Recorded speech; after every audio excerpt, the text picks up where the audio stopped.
I fell in love with her just as I had in my youth.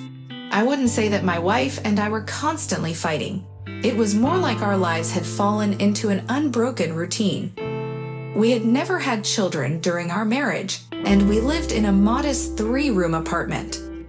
My wife was always pushing for us to make more money, but I was content with my favorite job. You see, I had opened a fishing store a long time ago, and I loved how it had gradually transformed into a genuine club. Enthusiastic people from all over the city and neighboring communities would come to me. We organized competitions and simply enjoyed the act of fishing together. The income was stable, though not extravagant. However, the worst part was that sometimes we didn't want to go back home. It wasn't due to any specific problems. It just didn't feel like a home anymore. It became more of a habit or something we did out of obligation. Ending the relationship was never even a consideration. It seemed too late to start something new. Everything changed unexpectedly. There were competitors near my store offering similar products at very low prices. As a result, our turnover significantly dropped. It made me quite uncomfortable when people would come to me for advice and ask about the latest products, only to go and buy the same things from a neighboring store because it was cheaper there. The situation worsened at home too. My wife was aware of everything, but instead of supporting me, she would constantly berate me about how my income had drastically decreased. I couldn't comprehend her behavior. We had enough not only to sustain ourselves, but also to save some money. I grew tired of tolerating her constant attacks, and I started snapping back at her. Her reactions were disproportionate, and then she dropped a bombshell. She revealed that she had filed for divorce and wanted us to sell the house and move out together. This deeply wounded me. I sought help from a lawyer friend who went through all the paperwork. It turned out that my rights were just as valid as hers. Despite her dissatisfaction, we decided to exchange the apartment as part of the divorce settlement. The move was difficult for me. I suddenly found myself all alone, with no one to take care of. Fishing and work no longer brought me the same joy as before. One night, the doorbell startled me from my sleep. It was a neighbor from the adjacent apartment facing an emergency. Water was gushing uncontrollably, and she couldn't handle the situation alone. She hastily grabbed a bucket and ran to seek help. Understanding the layout of our apartments, I quickly located the water shutoff valve and assisted her in cleaning up the mess. It turned out that a hose had sprung a leak, and as soon as the faucet was turned, water shot out like a fountain. Luckily, I had a spare part, so fixing the problem was a breeze. The neighbor, whose name I later learned was Nana, was incredibly grateful and insisted on compensating me for my help. However, I couldn't recall the cost of the spare part, and I didn't want to charge her for a simple repair. The delicious aroma emanating from her bakery reminded me that it was time for me to pack up. In a playful manner, I jokingly requested a home-cooked breakfast instead. Surprisingly, Nina was delighted by the suggestion. As we sat down for tea, she shared her story of going through a divorce and being alone. She was a widow, her husband having passed away after a long illness. Her adult son had moved to another city with his family due to a work contract, leaving her feeling lonely. While she contemplated selling everything and joining her son, the fixed term of his contract posed a hindrance. This uncertainty about the future even led her to consider the possibility of going abroad. Her son had urged her not to rush and encouraged her to visit instead. However, staying with them in their rented place for an extended period was uncomfortable, as space was limited, and her daughter-in-law felt uneasy with her presence. Gradually, we began to grow closer through our conversations and interactions. Nina helped me settle into my new place, transforming my bachelor's den into a more organized and welcoming home. Then, something unexpected happened, something I hadn't even considered. On March 8, I arrived at Nana's doorstep with a gift and a bottle of wine. The dinner we shared was delightful. Nana showed me pictures that her family had sent, And as I sat next to her, I realized that I wanted to spend not just that evening, but the night as well. It was a revelation because it had been a long time since my wife and I had experienced such intimacy. It may sound absurd, but I have truly fallen in love once again, just like in my youth. It feels as if I can soar home on wings, eagerly anticipating the evening when I would see Nina again. Our apartment balconies are adjacent to each other, so I proposed connecting them and creating a convenient passageway, eliminating the need for us to take detours. But that's not all. Nina works part-time at a company that specializes in advertising brochures and business cards. They have a small but friendly team, mostly comprising young individuals. The manager happens to be an old friend of her late husband, who kindly offered her a simple job. Nina sought the advice of her colleagues, and they came up with a remarkably unique advertising idea, involving the involvement of my beloved Nina. I'm not sure what contributed more to our success, the vibrant brochures or the fact that competing at a loss had become impossible, coupled with a slight price increase. Our customer base and sales noticeably soared. However, that is not the sole reason for my happiness. Recently, I encountered my ex-wife's cousin, and his eyes widened in astonishment at the sight of me. He remarked that I appeared a decade younger, with even my gait transformed. Without a doubt, it is all thanks to my Ninachka. She has the power to bring out the best in me, both outwardly and inwardly. I find myself contemplating the idea of asking her to be my lawful wife. I have come to understand that it is never too late to build a meaningful relationship, albeit through some challenging experiences. Next great story. The lodger turned into my spouse. I hold deep affection for my parents. They embody goodness, kindness, and care. Sometimes they can be a tad overprotective. Katiusha, put on a hat. It's chilly today. My mother worries. Kitten, don't read while lying down. You'll harm your eyes. My father frets. As a child, I accepted it as a given, but as an adult, constantly hearing phrases like, "Sweetie, don't stay out late after work. The streets are filled with hooligans," or "Katinka, coffee at night is bad. Drink milk with honey instead." Well, occasionally I would quietly swear under my breath.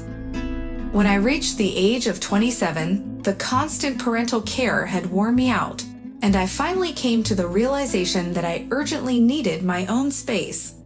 Unfortunately, there were no grandparents or aunts who might have bequeathed an apartment to me, so there was only one solution: buying one myself. How could an average manager with an average salary purchase an apartment? Simple: take out a loan. Without a second thought, I decided to plunge into financial obligations. But before heading to the bank, I informed my parents, "Mom, Dad, I'm an adult and I want to live independently." "What about us?" Mom spluttered. "What's wrong with us?" Daddy looked crestfallen. "I cherish our relationship, but I'll never have a personal life if things continue this way."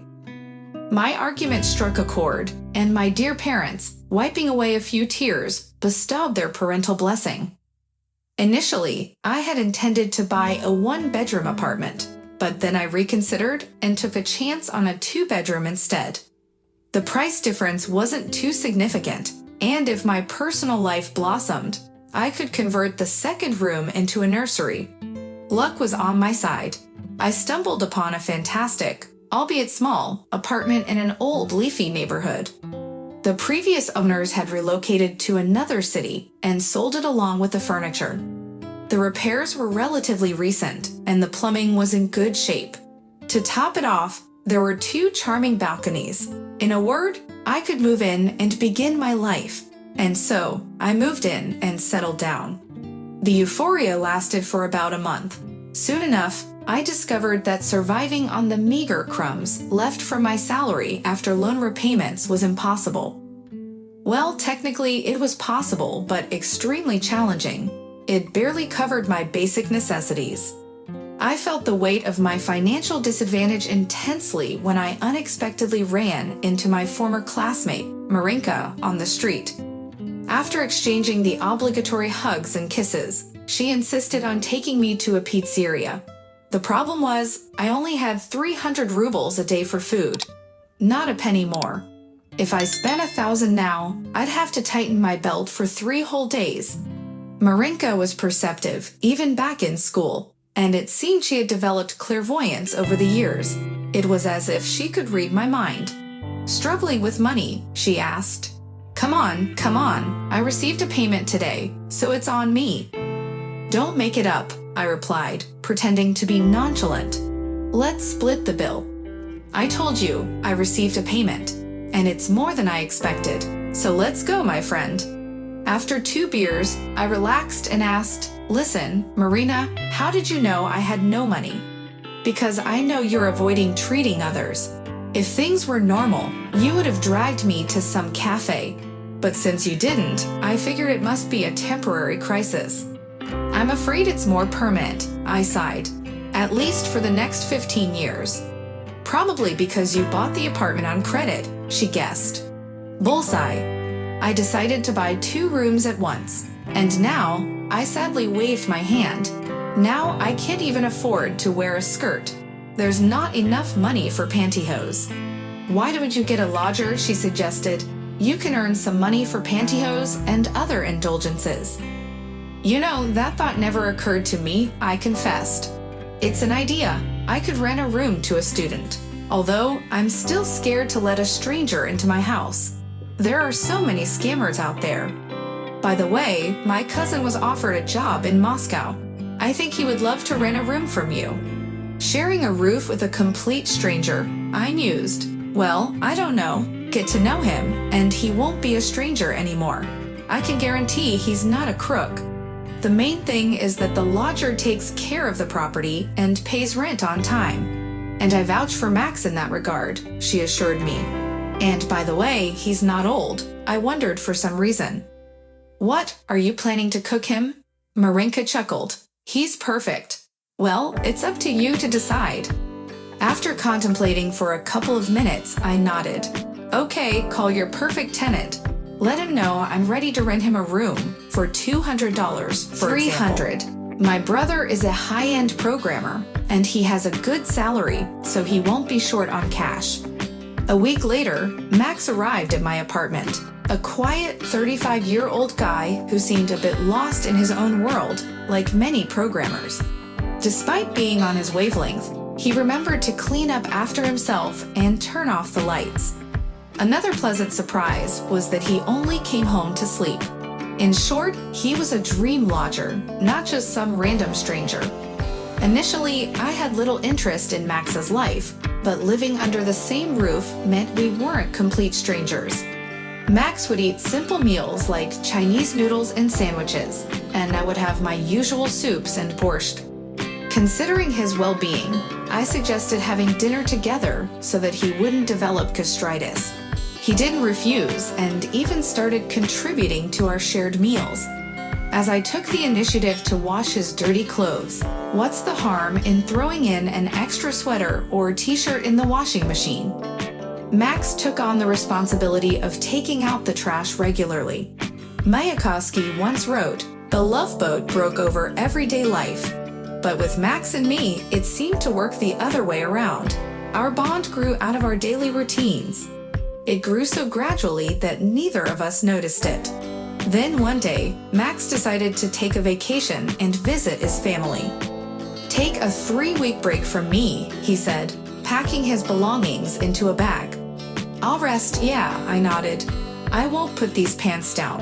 They'll get wrinkled. Let me fold the shirt myself." I suspected that I would feel bored without him. Little did I know that I would almost be consumed by boredom. I lost my appetite and shed 3 pounds in just 10 days.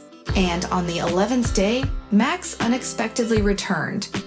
"Did something happen?" I asked, startled. "I just wanted to come back home," he replied. "I start my vacation tomorrow," I said, trying my best to conceal the excitement bubbling inside me. "I still have 10 days left. Let's go somewhere." You were drawn to your home. I'm drawn to you, and it's an overwhelming feeling. I looked into his eyes. No, he wasn't lying. That was the truth. Today, Max and I finished renovating the small room. We put up new wallpaper adorned with colorful sailing ships against a blue background. I think it's a wonderful choice, especially since it will serve as a boys' nursery.